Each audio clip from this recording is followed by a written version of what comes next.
उदयमान सूर्य को आद्यपन के साथ आज 4 दिवसीय छठ संपन्न हो गया। व्रतियों ने नदी और तालाब के किनारे और घरों में उगते सूर्य को आद्य दिया। इस दौरान व्रतियों ने परंपरागत छठ गीत गाते हुए पूजा अर्चना की। वहीं आज पटना में बिहार के मुख्यमंत्री नीतीश कुमार ने भी अपने परिवार के साथ सुबह उगते हुए सूरज को आद्य दिया। इस दौरान उन्होंने छठ व्रतियों से प्रसाद भी ग्रहण किया।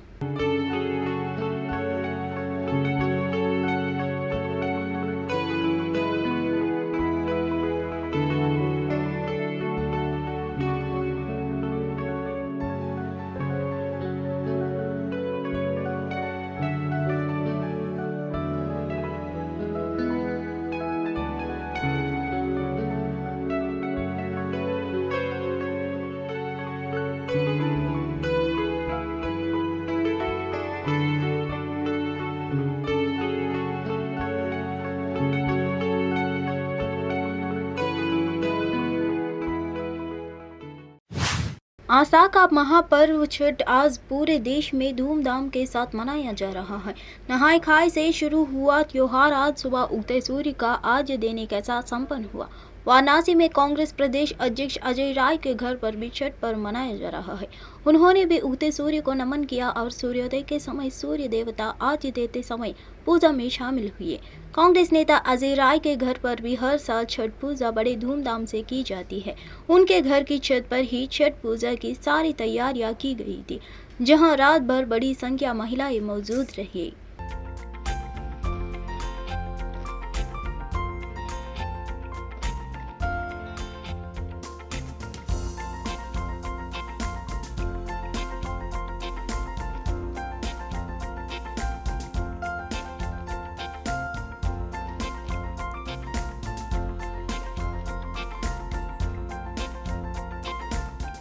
आज हम लोगों ने छठ मैया की पूजा की, सूर्य भगवान को अर्घ्य दिया और निश्चित तौर से मंगल कामना की है पूरे देश के लिए, राष्ट्र के लिए, प्रदेश के लिए। और सबसे बड़ी मंगल कामना अपने जो 41 मजदूर उत्तराखंड के उत्तरकाशी में फंसे हैं, उनका जीवन वो सुरक्षित हों, वो सुरक्षित रहें और उनका परिवार उनको अच्छी तरीके से रहे और निश्चित तौर से वो सकुशल वापसी अपने घर करें। छठी मैया से प्रार्थना किया है, माँ से आराधना की है कि उनकी रक्षा करें, उनको सुरक्षित अपने घर पहुँचाएं, ये मंगल कामना की।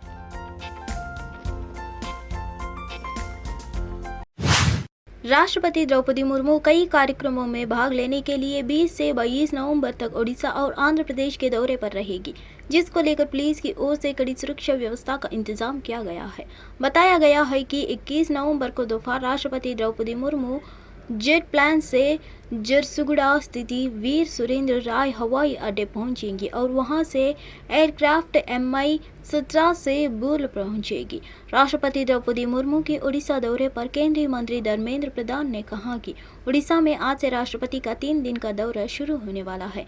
वह आज केंद्र सरकार द्वारा संचालित एकलव्य स्कूल का उद्घाटन करेगी और फिर वह अपनी मातृभूमि निजी गांव में रात्रि यापन करेगी।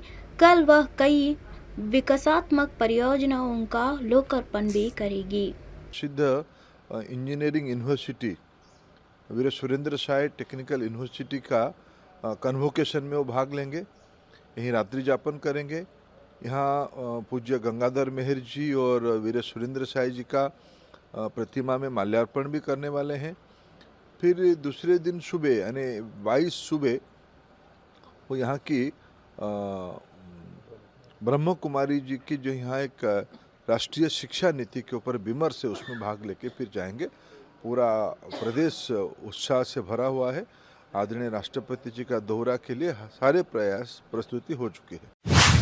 आंध्र प्रदेश के विशाखापट्टनम के मछली पकड़ने के बंदरगाह में भीषण आग लग गई। एक नाव से शुरू हुई आग आखिरकार 4 नावों तक फैल गई। आग पर काबू पाने के लिए दमकल की कई गाड़ियां मौके पर पहुंची। पुलिस केस दर्ज कर मामले की जांच कर रहे हैं। विशाखापट्टनम के मछली बंदरगाह पर आग आधी रात तक लगभग 40 फाइबर मशीनीकृत नावों में फैल गई। पुलिस और दमकल दल ने तुरंत कार्रवाई की। आग पर काबू पा लिया गया। आग लगने के कारण अभी तक पता नहीं चल पाया है। घटना में किसी के हताहत होने या घायल होने की सूचना नहीं है। डीसीपी आनंद रेड्डी ने कहा कि इस बारे में एक मामला दर्ज कर लिया गया है और जांच जारी है। Cut it off, de-anchored it, and then let it off into the sea. And that particular ship which had caught fire, it had full tank diesel and gas cylinders. So the fire had a multiplier effect, and then it drifted onto the other ships which were parked in the jetty and towards that corner. So the remaining ships caught fire, and then the rescue teams from the fire department, from the police department, industries nunchi kuda all those fire engines came. And towards the end, the Navy ship Sahara also came, and they assisted us, and because of them we could get the fire under control.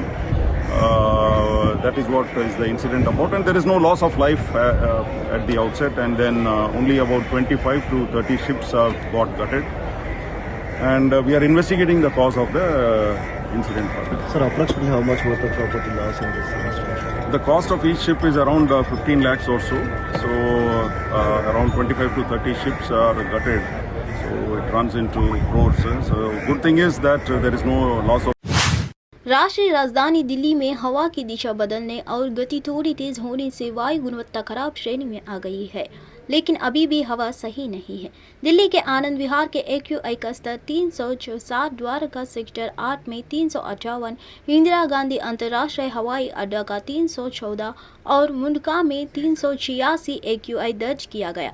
Delhi में प्रदूषण का स्तर खराब श्रेणी में बना हुआ है। दिल्ली में हवा में कुछ सुधार होने के साथ ही ग्रैप 4 के प्रतिबंध हटा दिया जाएगा।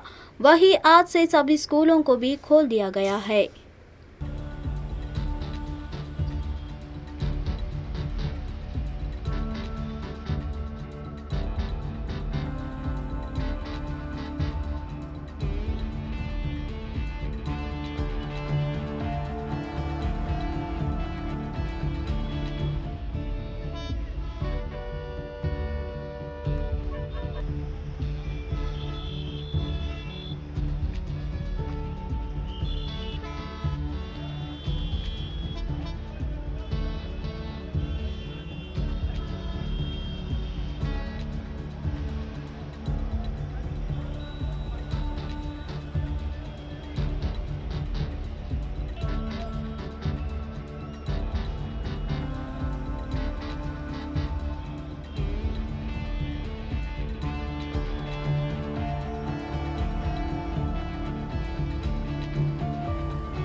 उत्तराखंड के उत्तरकाशी में निर्माणाधीन सिलक्यारा सुरंग के एक हिस्से के ढहने से उसके अंदर फंसे 41 श्रमिकों को बचाने के लिए युद्ध स्तर पर बचाव अभियान चल रहा है।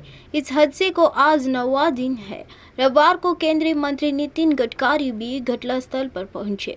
उन्होंने बचाव कार्य का निरीक्षण करने के बाद कहा कि फंसे लोगों को जरूरी सामान की आपूर्ति के लिए मलबे में एक और बड़े व्यास की पाइपलाइन डाली जा रही है। रेस्क्यू में 2 से 2.5 दिन और लग सकते हैं। पीएमओ के अधिकारियों ने मांगी रिपोर्ट। पीएमओ के पूर्व सलाहकार भास्कर कुलबे और पीएमओ के उपसचिव मंगेश गिल्डियाल ने बचाव अभियान में शामिल सभी संबंधित विभागों से रेस्क्यू ऑपरेशन की प्रगति पर अंतिम रिपोर्ट शाम तक प्रदान करने को कहा।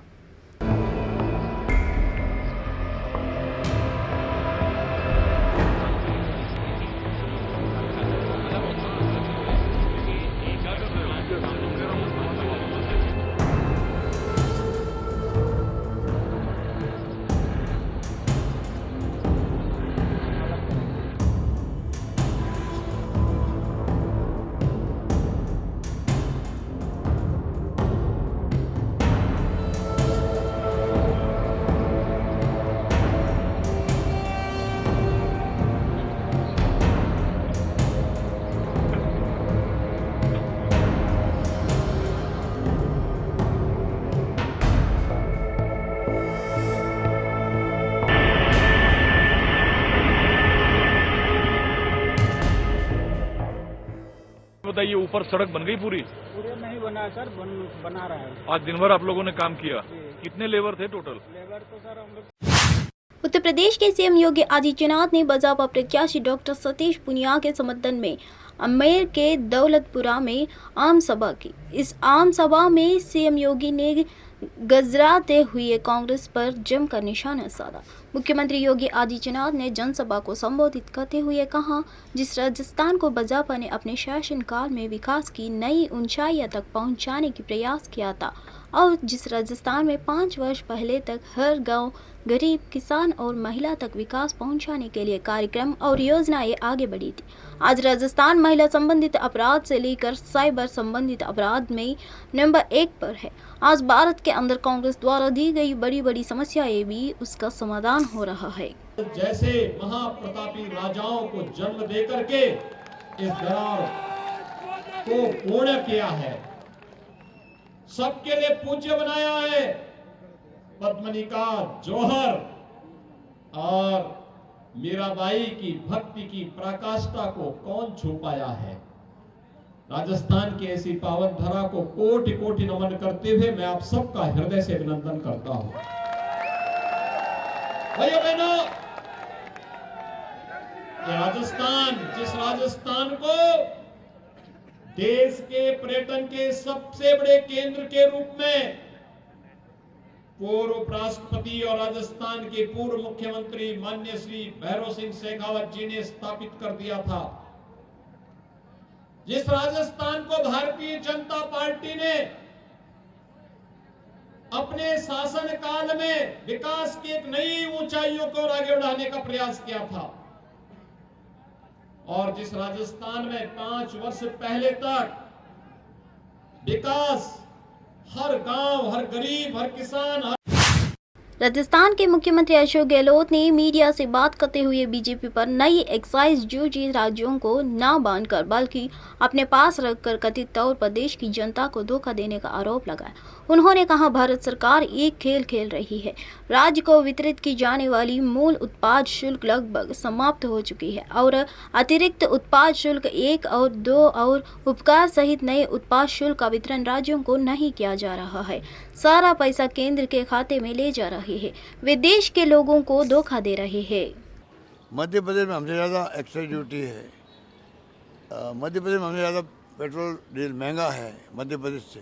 उससे कंपेयर नहीं करेंगे वो पंजाब से करेंगे, हरियाणा से करेंगे। वहाँ की स्थिति अलग है। हमने स्टडी करवा दी उसकी। हमें मालूम है कि हमारे बॉर्डर एरिया में उस तरफ सस्ता है, इस तरफ गंगानगर महंगा। हमें मालूम है इस बात का, एहसास है। आज नहीं 25 साल से एहसास है। उसके बाद में चाहे बीजेपी गवर्नमेंट थी यहाँ पर, चाहे वो कांग्रेस गवर्नमेंट थी, कोई कम नहीं कर पाए क्योंकि हमारी मजबूरियाँ हैं, वरना रेवेन्यू होगी नहीं हमारे पास में। तो ये जो जुमला बोल रहे हैं ये बहुत गलत है। इनको चाहिए कि ये एक्साइज ड्यूटी कम करके नीचे लाएं। और जैसे यूपीए गवर्नमेंट जब था तब अंतर्राष्ट्रीय कीमतें बढ़ गई थी, तब तो महंगा हुआ था, 60-70 रुपये 80 रुपये हो गया था। पर इनकी गवर्नमेंट आने के बाद तो इतना डाउन हो गया अंतर्राष्ट्रीय मार्केट तेल के अंदर। ये चाहते तो 40-50 रुपये ला सकते थे, आज तक क्यों नहीं लाए? पूरा खजाना ही भर रहे हैं। एक बात है। दूसरी बात इम्पोर्टेंट ये है, जितने इनके नेता आ रहे हैं, मोदी जी आ रहे हैं, अमित शाह जी आ रहे हैं, या जो केंद्रीय मंत्री आ रहे हैं, इनके मुख्यमंत्री आ रहे हैं, योगी जी आ रहे हैं, आसाम के मुख्यमंत्री जी आ रहे हैं, उत्तराखंड के आ रहे हैं, और भी कोई आ रहे होंगे। अगर आप दिन भर भाषण सुनो। ऑल इंडिया मजलिस-ए-इत्तेहादुल मुस्लिमान के अध्यक्ष असदुद्दीन ओवैसी ने हैदराबाद के नामपल्ली निर्वाचन क्षेत्र में घर घर जाकर चुनाव अभियान चलाया। एआईएमआईएम अध्यक्ष ओवैसी से मिलने के लिए समर्थकों और निवासियों की भीड़ सड़क पर उमड़ पड़ी। गौरतलब है कि तेलंगाना में 30 नवंबर को एक ही चरण में मतदान होगा।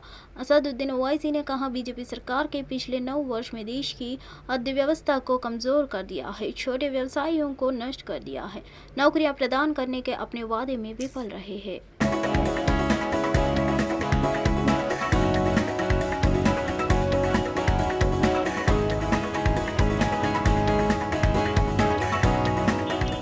For last 9.5 years, the BJP has been in power in our country. They have weakened the economy.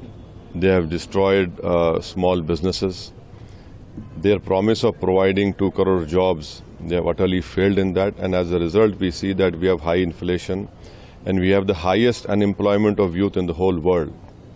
Instead of addressing the core issues which is related to the development of the country, the BJP indulges in these issues.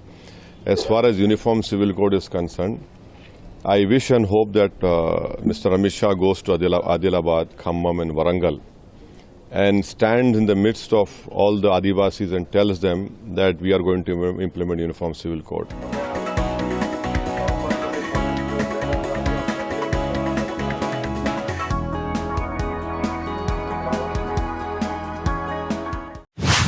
पूर्व cricket कप्तान कपिल देव ने रविवार को दावा किया कि उन्हें world cup final के लिए आमंत्रित ही नहीं किया गया था। 1983 की वर्ल्ड कप विजेता टीम के कैप्टन कपिल देव ने कहा कि वह चाहते थे कि 1983 की विजेता टीम के सभी सदस्यों के साथ वह स्टेडियम में मैच देखे, लेकिन उन्हें बुलाया ही नहीं गया। अब इस मुद्दे पर राजनीति शुरू हो गई है। महाराष्ट्र में विपक्ष के नेता और कांग्रेस विधायक विजय वडेट्टीवार ने कहा कि आज हर जगह राजनीति है, ऐसे में क्रिकेट इससे अछूता कैसे रह सकता है। क्रिकेट में भी राजनीति हो रही है, जिसके चलते कपिल जी को नहीं बुलाया गया। एंट्री किया है, ऐसा मैं समझता हर क्षेत्र में। अब वो क्रिकेट कैसे छूट सकता है? क्रिकेट से तो राजनीति कूट-कूट से भरी है, तो वहाँ पे भी राजनीति चल रही थी, इसलिए कपिल जी को नहीं बुलाया।